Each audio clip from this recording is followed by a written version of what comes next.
For the last couple of weeks, we have dug into Ruth and we've looked at the difficulties in the text, the things which require a deeper reading, the things which challenge our failings as humanity. But today I want to do something different. I want to read the text with open eyes. What if the motivations of each of the characters is what drives them? What if their motivations are just a little bit God-colored? God is nudging them towards redemption in every moment. And so they are acting entirely out of their God-colored motivations. Ruth is a hard tale. It starts with death and it ends with grace, but it starts with death, and so shall I. What is it that makes people feel worthless? Lots of people struggle with their sense of self-worth. I've known a lot of people who would not be able to stand up and sing the words, "Praise my soul, the King of heaven," meaning every single word. I'm certain that Naomi and Ruth couldn't, as they were on the road from Moab back to Bethlehem. I'm fairly certain, as you'll see in the text, or during the sermon, that Boaz probably couldn't sing those words with his whole heart either. My question is, what about you? Can you sing the words, "Praise my soul, the King of heaven"? Our lives are filled with people. At the moment, it doesn't quite feel like they are, but our lives are filled with people. People that we have met, loved, cared for, struggled with, people we've failed, even people we've hated. And many of those people at some point in their lives, or possibly the whole time we've known them, have felt worthless and have acted accordingly. People do terrible things because of their pain. We have done the same thing. At times, every single one of us will have acted out and done something terrible because of our pain. We don't necessarily recognize it. We're not necessarily willing to live into that reality. But our lives are sometimes driven by pain. Our actions are driven by our difficulties. Even scripture is filled with people who are worthless. And I can list many by name. But we'll just go by some of the things that happen to people in scripture. Awful things. They are sold into slavery. They are used, discarded, raped, hunted, and murdered. Scripture is full of people who feel worthless or are made to feel worthless by others. It's a terrible part of our lives that we feel worthless at times. It's a worse fact of our lives, of life on earth, that people are stripped of their worth by circumstances and by the expectations of people they may not even know, expectations that are put on them. And it's an even worse fact that if we're very honest, each one of us is complicit in making some people feel like they are less worth. We might not recognize it. We might even have convinced ourselves that we're not part of it. But there is an extent to which the people who feel worthless, the people who have the least, are that way because of the people who do not feel worthless and the people who do not have the least. I had a colleague who achieved more than you would ever believe possible by his age. He had held pretty much the highest position you can hold in the Methodist Church of Southern Africa. He had been given one of the highest national honours handed to him by Nelson Mandela himself because of his work for peace during and after apartheid, and literally putting his life at danger to save other lives. He was awarded an honorary doctorate by a US university for mediating a feud between two Mississippi state senators, which had started to lead to some unrest. His church feeding scheme was one of the first aid organizations on site when Hurricane Katrina went through the south of the US.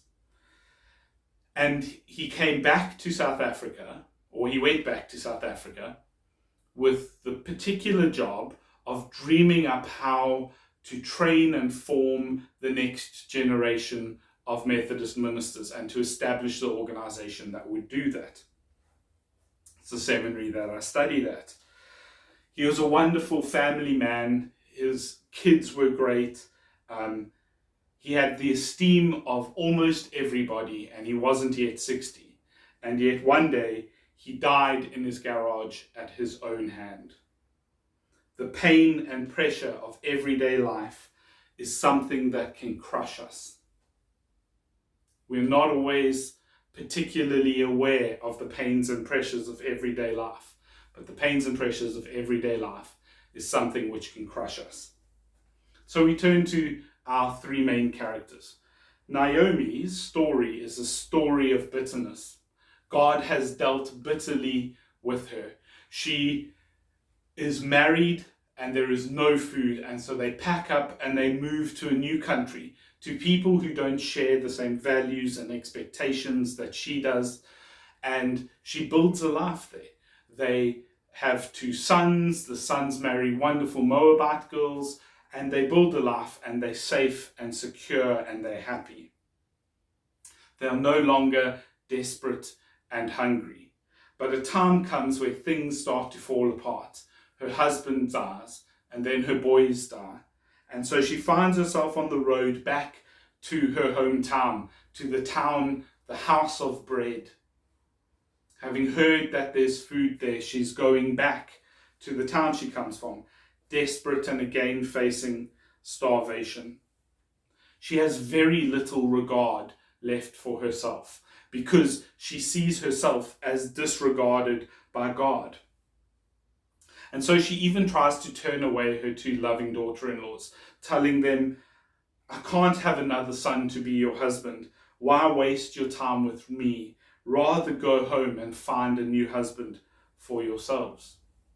And so she renames herself Bitterness because God has dealt bitterly with her. Then there's Ruth. Ruth is the ever-loyal, ever-loving daughter-in-law. She moves with Naomi to a country she doesn't know because she wants to help Naomi. She knows that as she goes to glean, as she goes to gather the wheat or the barley at this time, the barley that's on the edge of the field, where it's more grass and weed than barley, it's going to be hard work and it's going to be a struggle, but at least Israel has some kind of a benefit system, and it's hard work for her to be part of it, but they will have food to eat. It's hard work, but it's also dangerous work, because the text tells us it's not uncommon for women gleaning in the field to be raped. But her other option is to be a prostitute. It's the only other way she would be able to make money. So she does what she can to hold on to her last bit of regard for herself. And she gathers food for herself and Naomi. That's made a little bit easier by the rich farmer's servants who are so careless that they keep dropping grain. He even invites her to lunch. And if you want a picture into who Ruth really is, she goes to lunch hungry, afraid because her life has not always been one where her stomach is full. She goes to lunch and she keeps half of it to take home to Naomi. She has no idea why this farmer notices her, but at least tonight she will have a full belly. And then there's a rich old farmer, Boaz. You ask me, how do we know he's rich? Because nobody else has spoken about why he's rich. He's rich because he has servants reaping his fields. Most farmers would have been subsistence farmers. They would have had their field and their family would have worked the field. But Boaz is paying servants and or has slaves, probably has some slaves, working the fields for him. So he's clearly a wealthy man. But I think the lack of mention of his family is actually meant to make us think of the text slightly differently. It's to make us think that he doesn't have a family. For an Israelite, family is everything. Why is his family not mentioned? Why are his boys not working in the field and his girls cooking for the men who are working in the field? Why is his wife not at his side? And so he's generous and he has plenty to spare, and he notices a pretty young woman in his field and he does what he can to help her out. But I wonder if life was actually kind of bad, because all he had to live for, he had the regard of his men. He probably had the regard of his town because he was wealthy. But all he had to live for was to thresh his barley and fall asleep on the hay next to it, having eaten and drunk far too much.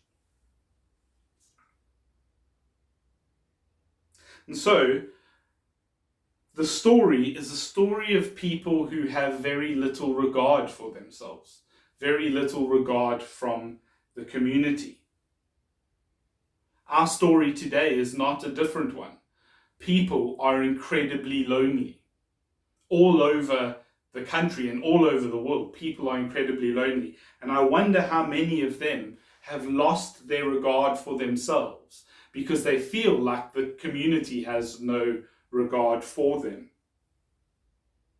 But worse than that, people are born with less regard. There are people who are often regarded as less because of their race, their gender, their caste, the language they speak, their inability to speak English beautifully. Parents, the failings of their parents, or their perceived failings of their parents. Or simply because the place in the world that they're born in. They're born on that side of town or in that country over there. That is the human story. The way that too often some build themselves up as worth more is by pushing others down and making them worth less. The human story is very often a story of death. And so, what does it mean for us to have regard for others, to not treat them as being worth less than us? What does it mean for us to see their humanity? And so the words of the old hymn come to mind. Our redeeming Lord bids us each to each restored. Because after all, it is in that togetherness that restoration happens. And after all, Ruth is a redemption story.